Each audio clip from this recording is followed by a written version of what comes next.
when she asked like, oh, what are you gonna do day one, and Kamala Harris gave a non-answer, the interviewer actually fucking pressed her on it. She was like, okay, so what are you actually gonna do? And she's gonna ask about Tim Walz's DUI, and she just well, let's start. She just asked a really good question. We know that we have inflation at under 3%. A lot of our policies have led to the reality that America recovered faster than any. I mean, yeah, it's under 3%. I think the new report was 2.6%, right? And that's still kept up by owners equivalent rent, okay, which lags behind other market prices. So no, we have to get a deal done, Dana. We have to get a deal done. When you look at, I feel like this is significance of this. I don't know. There's no way to please. There's no way to please people on this. So I feel like this is a good enough answer. Okay, anyway, I want to watch the Kamala Harris interview, which they fucking uploaded in 3 parts, which is super annoying, but regardless, anyway. Governor Walz, thank you so much for sitting down with me and bringing the bus. The bus tour is well underway here in Georgia. You have less time to make your case to voters than any candidate in modern American history. The voters are really eager to hear what your plans are. If you are elected, what would you do on day one in the White House? I heard she did not have a good answer to this. There are a number of things. I will tell you, first and foremost, one of my highest priorities is to do what we can to support and strengthen the middle class. What up, Kinley? Welcome back. When I look at... Wait, what did you say? Support who? And strengthen the middle class. Oh, the middle class. When I look at the aspirations, the goals, the ambitions of the American people, I think that people are ready for a new way forward,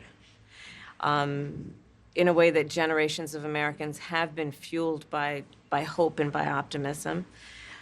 I think, sadly, in the last decade, we have had in the former president someone who has really been pushing an agenda and in an environment that is about diminishing the character and the strength of who we are as Americans, really dividing our nation, and I think people are ready to turn the page on that. So what would you do day one? Day one, it's going to be about, one, implementing my plan for what I call an opportunity economy.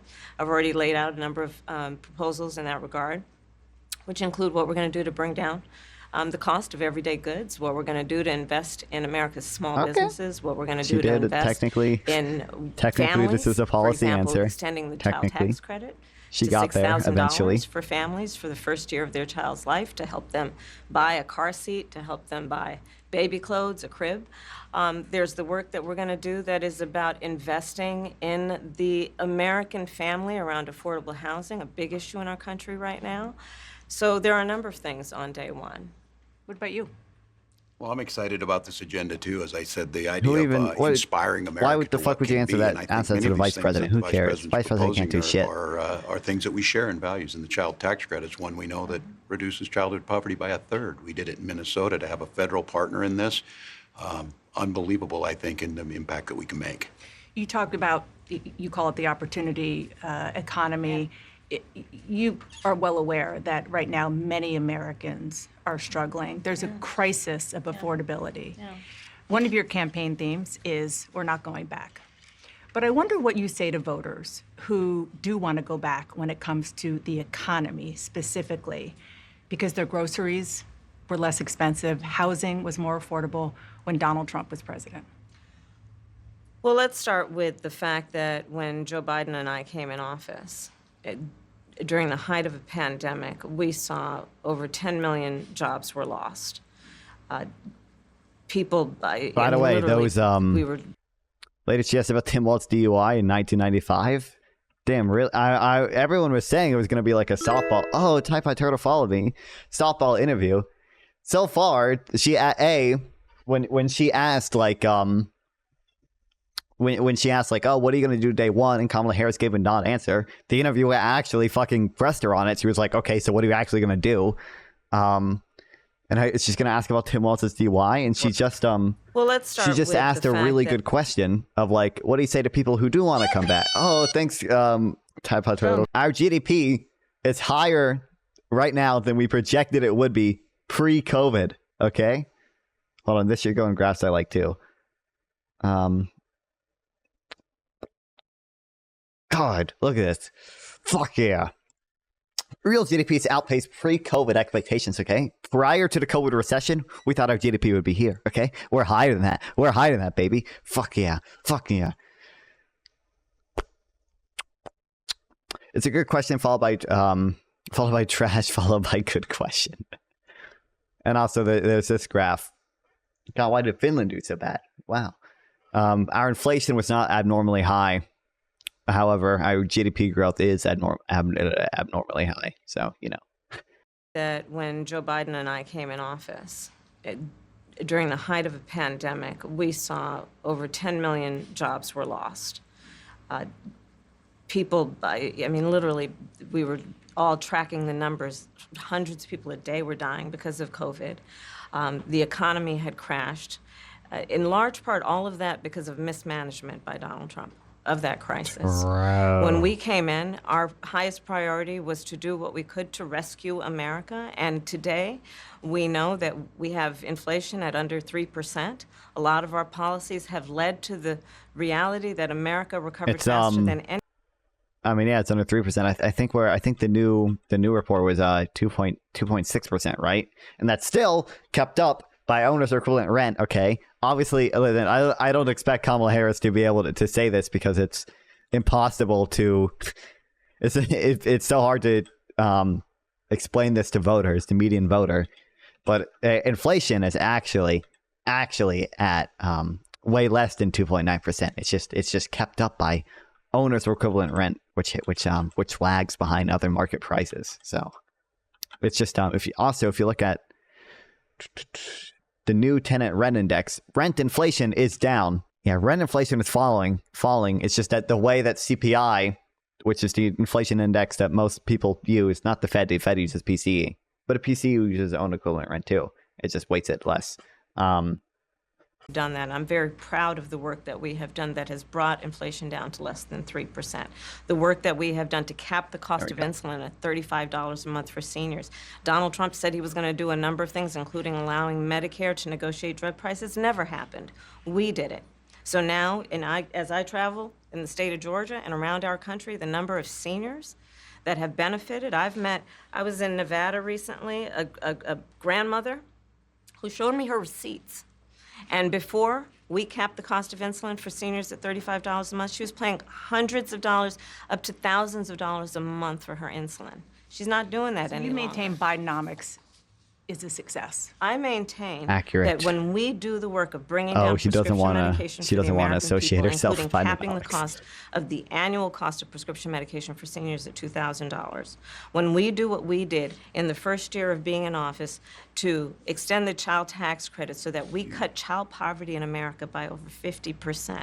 When we do what we have done to invest in the American people and bringing manufacturing back to the United States so that we created over 800,000 new manufacturing jobs, bringing business back to America. True. Mention the tariffs. Shit on Trump for his tariffs. Do it. To improve the supply chain so we're not relying on foreign governments to supply American families with their basic needs.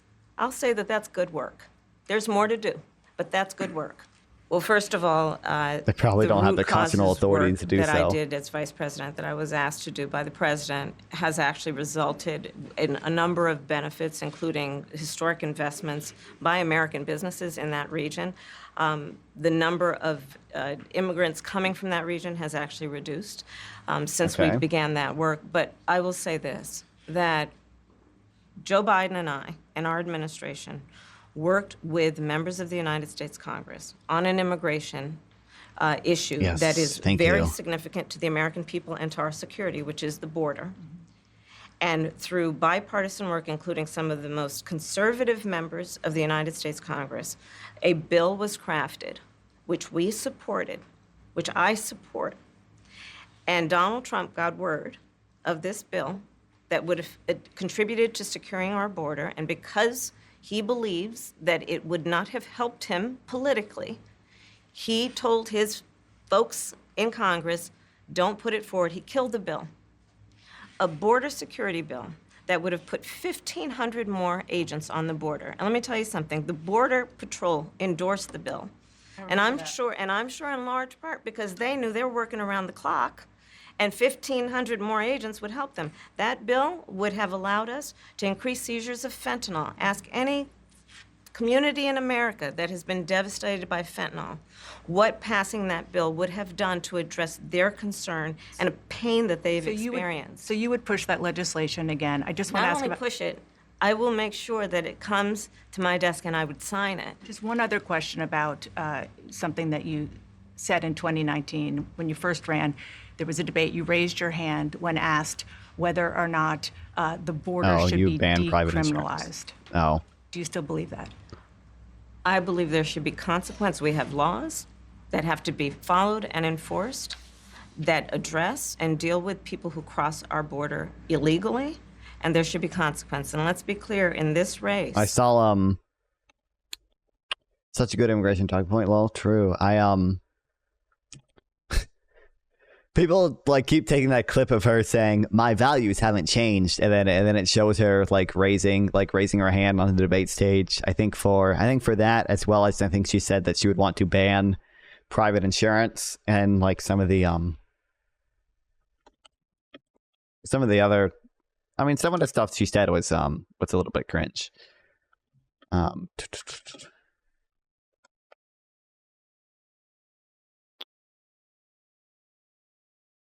Where is it? Hold on, wait, is this even the right thing? I feel like Medicare for all is a public option is whatever. Yeah, but I think she held like the most extreme like Bernie position on it or whatever. So people Were you the last person?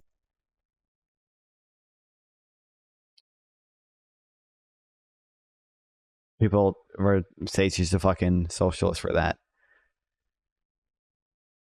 God, I don't know if I'm gonna be able to find it, but I'm the only person who has prosecuted transnational criminal organizations who traffic in guns, drugs, and human beings. I'm the only your favorite person curse in word, this race Kamala? who actually served Bernie's position is what a border moved them to state the public as option in the Attorney first place, General not gonna to lie. enforce our laws, True. and I would enforce our laws as president going Although I forward. feel like in the 2020 primary, weren't most of them still? I don't remember the exact. I feel like I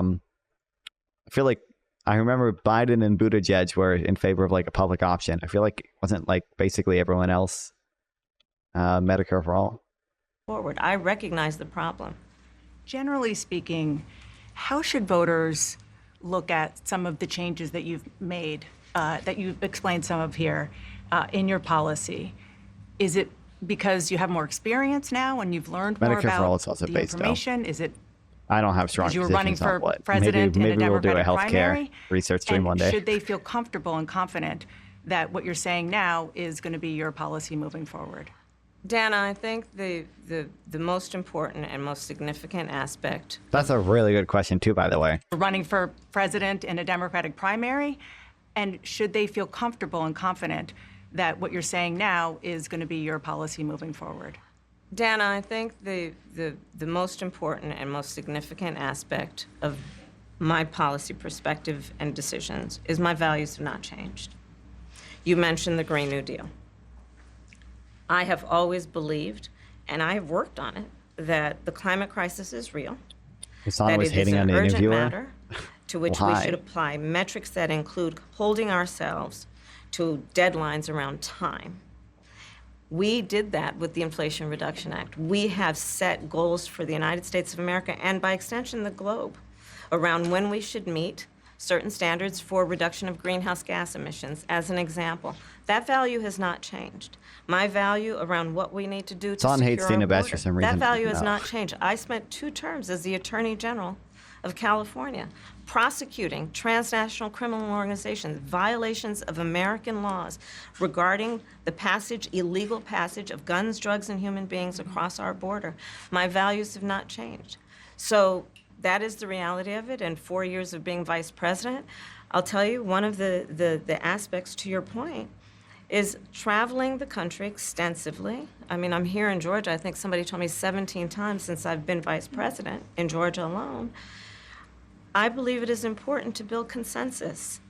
And it is important to find a common place of understanding of where we can actually solve problems. On that note, You had a lot of Republican speakers. Fun fact, at the Patrick Jones, the convention. Will you 2019 appoint a Democratic president of Republican the to your parliamentary debate cabinet? where Kamala Harris I would. was noted for making that Yes, the I little would. girl was no, me statement. no one in Oh, particular man. in mind. I got. I didn't got 16 didn't days remember to go that, with yeah. This election, so I'm not putting the cart before the horse. But I would. I think it's really important. I have spent my career inviting diversity of opinion. I think it's important to have people at the table when some of the most important decisions are being made that have different views, different experiences. And I think it would be to the benefit of the American public to have a member of my cabinet who was a Republican. You mean a member of your cabinet who was who's a rhino, a Republican in name only, not even a Trump supporter. I want to ask you about your opponent, Donald Trump. Okay. I was a little bit surprised. People might be surprised to hear that you have never interacted with him, met him face to face. That's going to change soon. But what I want to ask you about is what he said last month. He suggested that you happened to turn black recently for political purposes, questioning a core part of your identity. Yeah. Any Same old tired playbook. People don't. I've seen this clip on Answer or on Twitter. People didn't like this answer. I feel like it's a good answer. We just need MAGA Republicans in a Harris administration just for lulz. It would be miserable. It would be a shit show. They wouldn't, because they don't have any policy position. Their only policy is they don't think Kamala is a communist who opened the border. Next question, please. That's it? Was she supposed to answer to that even? Yeah, I don't know. Let's but talk about some foreign policy issues Make them that my would be fellow on guy your plate if you ambassador become to UN. commander-in-chief.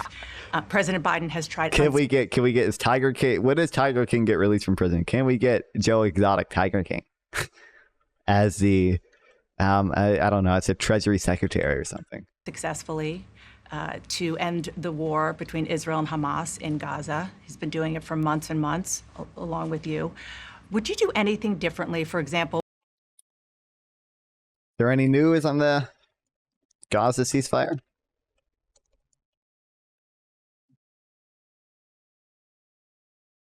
Gaza talks on nitty gritty. You read this. Make Warren Mulzer Fed chair. God, you know what we need to do, by the way? We need to do a stream on quantitative easing, because I think I'm pretty convinced that the MMT view of quantitative easing is correct. I've not seen any remotely good objections to it. Here's why printing money is okay. Nonfon, the MMT view is that quantitative easing isn't printing money, and I don't think it is, because you're just crediting a reserve account and debiting a securities account. So.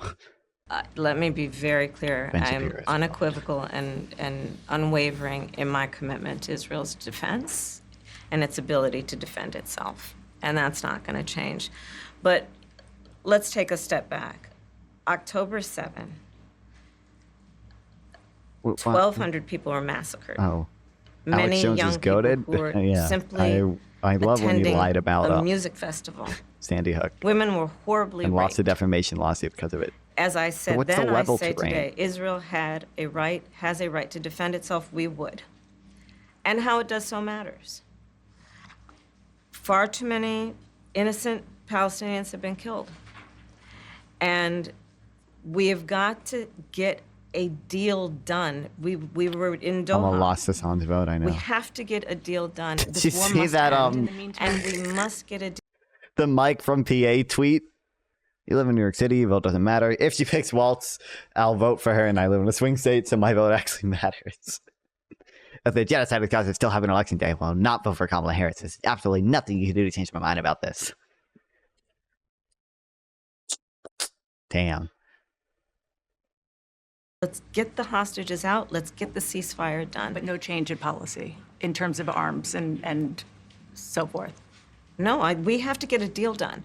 Dana, we have to get a deal done. When you look at I feel like this the is a. It's not. significance of this, I don't know. There's no way to please. There's no way to please people on this. So I feel like this is a good enough answer.